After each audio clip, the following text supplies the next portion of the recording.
Does the lady from Ohio seek recognition? Consent to address the House for 5 minutes and to include extraneous material in the record. Without objection, so granted. Mr. Speaker, here's the latest reality game. Let's play Wall Street bailout. Rule 1, rush the decision. Time the game to fall in the week before Congress is set to adjourn and just 6 weeks before an historic election, so your opponents will be preoccupied, pressured, distracted, and in a hurry.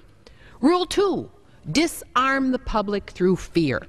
Warn that the entire global financial system will collapse and the world will fall into another Great Depression. Control the media enough to ensure that the public will not notice that this bailout will indebt them for generations, taking from them trillions of dollars they earned and deserve to keep. Rule 3, control the playing field and set the rules. Hide from the public and most of the Congress just who is arranging this deal.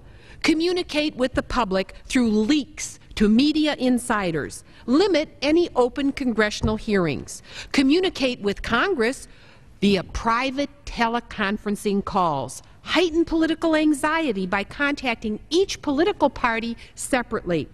Treat members of Congress condescendingly, telling them that the matter is so complex that they must rely on those few insiders who really do know what's going on. Rule 4, divert attention and keep people confused. Manage the news cycle so Congress and the public have no time to examine who destroyed the prudent banking system that served America so well for 60 years after the financial meltdown of the 1920s.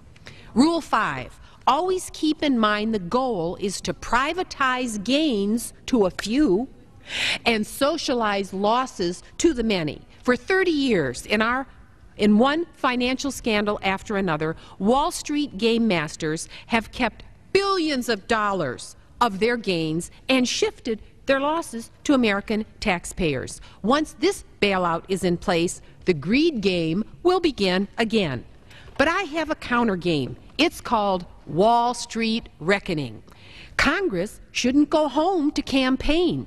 It should put America's accounts in order. To Wall Street insiders, it says no on behalf of the American people.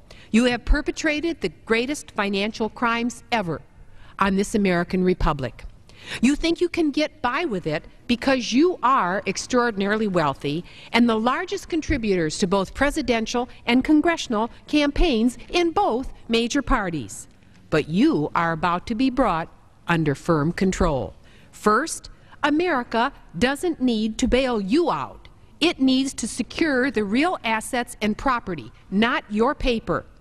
That means the homes and properties of hardworking Americans who are about to lose their homes because of your mortgage greed. There should be a new job for regional Federal Reserve banks.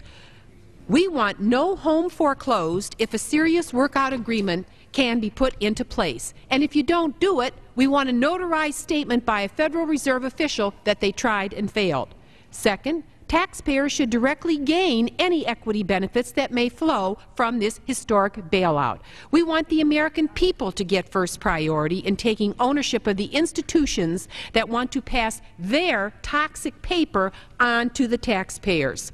Third, before any bailouts for Wall Street, America needs major job creation to rebuild our national infrastructure. America needs assets, not paper. We need working assets. Fourth, the time for real financial regulatory change is now, not next year. A modernized Glass-Steagall Act must be put in place. We need to reestablish locally owned community savings banks across this country and create within the Justice Department a fully funded unit to prosecute every single high-flying thief whose fraud and criminal acts created this debacle, and then force their disgorgement of assets going back 15 years. Fifth, Any refinancing must return a major share of profits to a new Social Security and Medicare lockbox, where the monies can go to pay for a dignified and assured retirement for every American. This member isn't voting for a penny of it. Those who created and profited from this game of games must be brought to justice. The assets they stole must be returned to the American taxpayers, right down to the tires on their Mercedes. Mr. Speaker, I ask my colleagues to join me in co-sponsoring my bill to create an independent commission to investigate these well-heeled wrongdoers. Real reform now or nothing. Mr. Speaker, I yield back my remaining time. Gentleman from Indiana, for what purpose does he rise? Mr. Speaker, If this were a dictatorship, it'd be a heck of a lot easier. Just so long as I'm the dictator.